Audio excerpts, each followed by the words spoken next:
Am I the a-hole for leaving an equal inheritance to my stepson as my bio kids? I, 62 male, met my current wife, 39 female, 4 years ago, and we got married 2 years ago. She has a son, 12 male, from her previous marriage who lives with us full-time. His dad visits occasionally but lives in another country. I also have 2 adult children, 34 male and 32 female, from my first marriage. I will admit I don't have the greatest track record as a father. While my bio kids were growing up, we were kind of distant, as their mother and I were constantly fighting. She was a stay-at-home mom while I was running a business to varying degrees of success. However, when they became adults, we, bio kids and I, became much closer. My business also grew a lot and I am quite wealthy now compared to struggling to pay bills when my bio kids were growing up.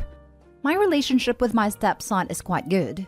He doesn't call me dad but seems to view me as a very close uncle. I do my best to be a good father figure to him. If I'm being completely honest, I hope that eventually he will see me as a father figure, especially given that his father is never really around and constantly disappoints him. So here's the issue. A few weeks ago, while I was going through some things in the basement with my bio son and daughter, the topic of inheritance came up. I mentioned how I planned to include my stepson in my will and he would get a third of the inheritance. I don't remember how exactly we got to this topic. Well, my kids are furious with me now, telling me this was unfair, as they had to grow up with a cold, emotionally and physically distant / unavailable father who struggled to bring food to the table. They mentioned how my stepson gets to live a luxurious childhood with a much kinder and more present / emotionally available and supportive parent than they had ever had, while not even being my real son. Then on top of that, they would lose out on the inheritance they feel they had earned for working so hard to repair our relationship after all the damage I had done to them. To clarify, that's not something they said. It's something I'm trying to be cognizant of because they absolutely could have walked away, but chose to try to repair our relationship before my business was even successful, and they both had a hand in making the business successful because they were willing to help out. I can understand their point of view. They feel like I'm sliding them from my new family with a much younger wife, and what they claim as a do-over child, which is not, but I can see why they see it that way. I want to do right by my stepson, but also my bio kids who did have to put up with a lot more during their childhood than my stepson. Am I the a-hole for planning to leave an equal inheritance to him? Now for the top comments. You're the a-hole without a doubt. Why are you treating some random kid that you've known for 2 minutes the same as your actual real kids who you have apparently failed over and over again? I guess you can leave him a bit, but 1/3 is ridiculous. Agreed. He has this kid in his life for a hot minute, and he's already in the will? He isn't on the same level as the bio kids just yet. I would have waited to make sure the new wife and kid actually stick around before adding them in. And the kid doesn't even see him as a father figure either, just a close uncle. Absolutely wild. You're the a-hole. While theoretically it is lovely to leave something to a stepchild, you leaving an equal share to the child of your trophy wife is really tone deaf. Your bio children are not being greedy for not being pleased by your showing once again that you are not treating them fairly. You have shown them that you, who are old enough to be this kid's grandfather, now has decided to have a new family as a do-over. Also, you do realize that your stepchild is going to wind up with more than the bio kids anyway, since you are going to leave a sizable amount to your new trophy wife and you will almost assuredly die before her given the large difference in age. The stepchild is going to inherit from his mother the amount you left to her, as well as the 1/3 directly. And I bet you are also leaving the wife your house and other valuable personal property. A lot of bio kids have been screwed out of stuff when the father takes up a new family. When my grandfather passed 2 years ago, we discovered that he had moved most major assets into solely his second wife's name. So the terms of the will screwed my dad and his brothers and all the grandchildren out of basically everything. He was also a man who married a much younger woman. She was my oldest uncle's girlfriend in high school for some added drama, and was an absolute a-hole to my grandmother and their children their entire married life and beyond. We expected nothing, because he was awful, and got nothing. But that extra FU of his second family getting everything, except the token "I didn't forget you" stuff, and they don't see what the problem is the reason I'm low contact with any of that part of the family since grandma passed. Next story. Am I the a-hole for buying my nephew a gift rather than giving his parents the money? My 33 female nephew just turned 1. My sister-in-law Hannah, 34, and brother-in-law Dave, 34, are dual income and doing alright. They're firmly middle class. They own a home and go on a couple vacations a year. they decided to host a big party for their first and only child's first birthday. A little background. My husband and I are kind of known for getting good birthday gifts for nieces and nephews. They range in age from 1 to 13, and we know that the other two families struggle more financially than Hannah and Dave, who this post is about. So we have historically always asked what their child would like, and go out of our way to get them something special. I'm not talking big-ticket items like an iPad, but like $150 to $200 for each gift, each year. I asked Hannah what her son William would like, that he doesn't already have at home. She didn't answer my text, but later in the day, she sends a mass email to both sides of the family and friends who are attending William's first birthday. This was the email. Hi friends and family. We look forward to having you at William's first birthday. Some of you are asking what you can buy for him. What he really needs is a new deck to play on in our backyard. Therefore, we ask that everyone donate funds towards that goal, rather than physical gifts. The deck will cost a total of $10,000 and we anticipate that 35 of you will be attending. Please give as you're able. William will be so excited by this addition to his outdoor space. Love, Hannah, Dave, and William. So off the bat, this request sat weird with me. I understand shifting towards experience-based gifts over physical gifts. I see the environmental argument for that, and also the human element. But that's not what this was. It was a deck. And I'm fairly certain Hannah and Dave can afford this deck without a fundraiser. Anyway, the part that makes me an a-hole is that I decided to totally disregard the email and spent $200 on a new train table for William. I had noticed that I fell in love with the one at our house that our boys have. I justified it because he's too young to realize that his parents are cheating him out of gifts, as I see it. Hannah noticed the large box at a party among a pile of cards filled with money. She asked who brought it, and my husband, her brother, said, "We did." She said, "I specifically sent an email after getting your text. Did you not read it?" Husband told her to take it up with me. Later on, she told me she was really frustrated and disappointed in me because she expected we would be contributing the most to the deck, as we have more money than the other family members. I said we wanted to get something just for William. Hannah scowled and told the rest of the family that I was using her son's birthday to grandstand and make them look bad. Rest of the family split on it. So Reddit, am I the a-hole? Lol, not the a-hole. This is just glorious. She expected we would be contributing the most to the deck, as we have more money. Jesus, the entitlement. Hannah scowled and told the rest of the family that I was using her son's birthday to grandstand and make them look bad. She made herself look bad by requesting that her family finance essentially in addition to her home, instead of buying a 1-year-old child some toys and outfits. He's probably just starting to walk and can't quite talk yet, but he is so excited about that new deck. My dad and stepmom had a deck remodel when my middle nephew was less than a year. He liked his blankets and toys way more than the deck itself. Not the a-hole. The deck will cost a total of $10,000 and we anticipate that 35 of you will be attending. That's a "give us $300 for home improvements" email. It's totally inappropriate. Let's chalk it up to them behaving oddly due to the stress of the current financial crisis. You buying a child's gift for a child's birthday party was perfectly appropriate. They were wrong to A. ask for a wad of cash, and B. then demand to know who dare buy their child a gift instead of giving them a wad of cash. Because she expected we would be contributing the most to the deck as we have more money than the other family members. This just gets worse. I guess it wasn't a "give us $300" email. It was a hint hint. "Stacy, you should give us $1,500 while everyone else gives us $250" email. I honestly think that the deck would be the one of those projects that's never completed, with the money going elsewhere. Then again, I'm very cynical. Next story.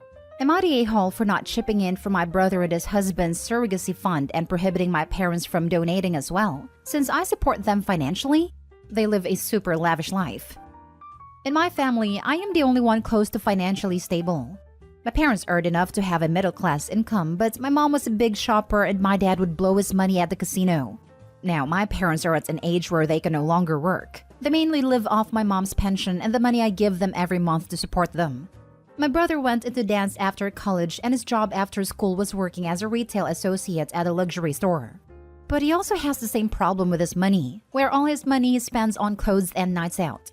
My brother married this guy who is 20 years older than him. Brother is 26. This guy's in his late 40s.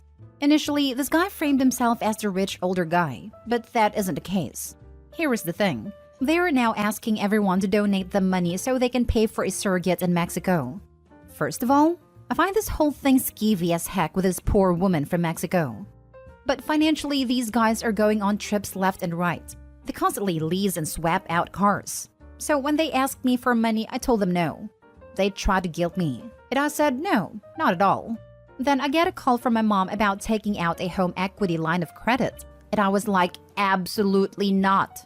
I told my mom and these guys that if they care about this so much, they can save up for it. And I forbid her to give money to my brother and his partner. She's like, okay then, I'll give a little bit. I tell her no. I tell her I am the one that pays their bills. If I find out that they gave a cent, I'm going to cut them off as well. When my brother and his partner found out about this, they were very upset with me, and I told them I don't care. They are now calling me homophobic, etc., and that I am ruining their happy life. I told them I don't care. They can start saving money themselves, but I'm not going to spend a cent of my money to finance their lifestyle. Now for the top comments. Not the a-hole. I don't think anyone but them should be asked to pay for their surrogacy costs. If they can't pay the surrogate fees, I wonder if they'll be able to over 18 years of child rearing costs. Opie's not the a-hole, but this rationale is always the worst. It makes no sense. Surrogacy is crazy expensive, as is IVF and adoption. Having money over 18 years to raise a child is very different than having to drop upwards of $100,000 at a one fell swoop. But again, to be clear, because I know someone will just skip right over this, Opie's not the a-hole here. It is not his responsibility to pay for his brother and his partner to have a surrogate. He already goes above and beyond for his parents, and he is not in the wrong for telling them he'll cut them off if they give his money to his brother indirectly. Not the a-hole. It is not homophobic to not want to give money to extremely financially irresponsible people.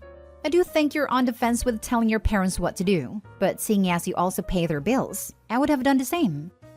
The fact that they even tried to turn this into some sort of homophobia thing is disturbing. I hate when people do that. Like there is real hatred out there, and here they are throwing phobe around. Like no, I'm not meeting your financial demands. You are free to live as you like, but be a grown-up and finance your own life. Last story. Am I the a-hole for telling my son that I don't play favorites and to get over his jealousy? I have 2 children. Laurel, 24, and Kevin, 15. Laurel is from my first marriage. Kevin and my wife think that I favor Laurel, but that's just not true. They've complained about it over the years, but now it's at a boiling point. The most recent complaint is that I gave her a free house. None of their accusations have ever been true, but this one especially isn't. I've been with the same company for over 35 years.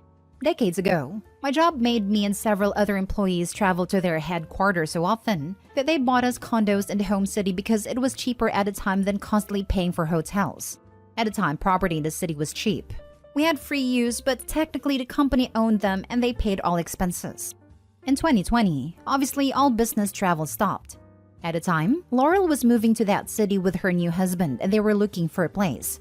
Because it was just sitting empty and would be for a long time, I told her that they could live in the condo until things went back to normal. It would be safe and clean, and it would give them a chance to save money for a better place for their own as they were expecting their first child. In 2021, 2 things happened. The company decided to shut down all physical offices for a permanent work from home, and I decided to take my retirement. With closing the physical offices, they also really wanted to get rid of the condos. They offered them to us at an extra discount. I didn't want it, but Laurel did. So she and her husband offered to pay the cost, and I let them. It was less than 1/4 of market cost, but it wasn't free or a gift to her. Kevin realizes that there's not going to be anything like that for him, and he is raging about it. He claims I've always done things like this, and that I gave her a house, but I'm probably going to kick him out at 18 like every American parent. My wife is on his side and angry about this, and that I let Laurel be a stay-at-home mother, and not her. None of these things are true. I didn't give her a free house. I let her buy one for a discount, because she happened to be buying at the exact time that there was any opportunity for one. Also, she got to be a stay-at-home mother because she happened to be having a baby at the only time in modern history that required people to stay home, not because I was funding her. I realize how it must look, but really, she just ended up doing things in special situations where there were unique opportunities. I don't think I'm in the wrong here, because I don't treat my children differently. If I happen to come across an opportunity for Kevin to do the same with the same, I would make sure he's aware, but I can't imagine I would. Not the a-hole. But honestly, I feel like your wife is the source of what Kevin is spewing out. What 15-year-old boy cares about housing? It seems like your wife is using Kevin to try and get you to buy a property in his or her name to even the scoring between Kevin and Laurel. My thoughts exactly. There just ain't no way a 15-year-old on their own would suddenly realize there's not going to be anything like that for him. Not really. Most kids these days know they will never be able to afford a home. Not the a-hole. I have a question for the wife and son. My hypothetical daughter is learning piano and my coworker has one they want rid of, so I get it at 1/4 value. My fake daughter pays for the 1/4 herself. I spend nothing. Do I now owe my hypothetical son a piano? Is that their reasoning? Or a step further, I drive my fake kids to the mall and we walk around. My daughter's favorite store has a clearance sale on, so she's able to use her own money to buy a huge load of stuff. Do I now owe my son the value of the savings she made? I can't get my head around the entitlement here. Apparently, if you're married to Opie's wife, you do owe her hypothetical son a piano, because you should have told your hypo daughter and grandchild to go pound sand and seized the opportunity for yourself so that you can give the piano for free to your son. Or if it's a house and not a piano, save it for 9 years while paying taxes on it until your son is the same age and can pay you outdatedly cheap price for it. Then, and only then, would you be doing the fair thing. Seriously. Tell me she's a wicked stepmother without telling me she's a wicked stepmother.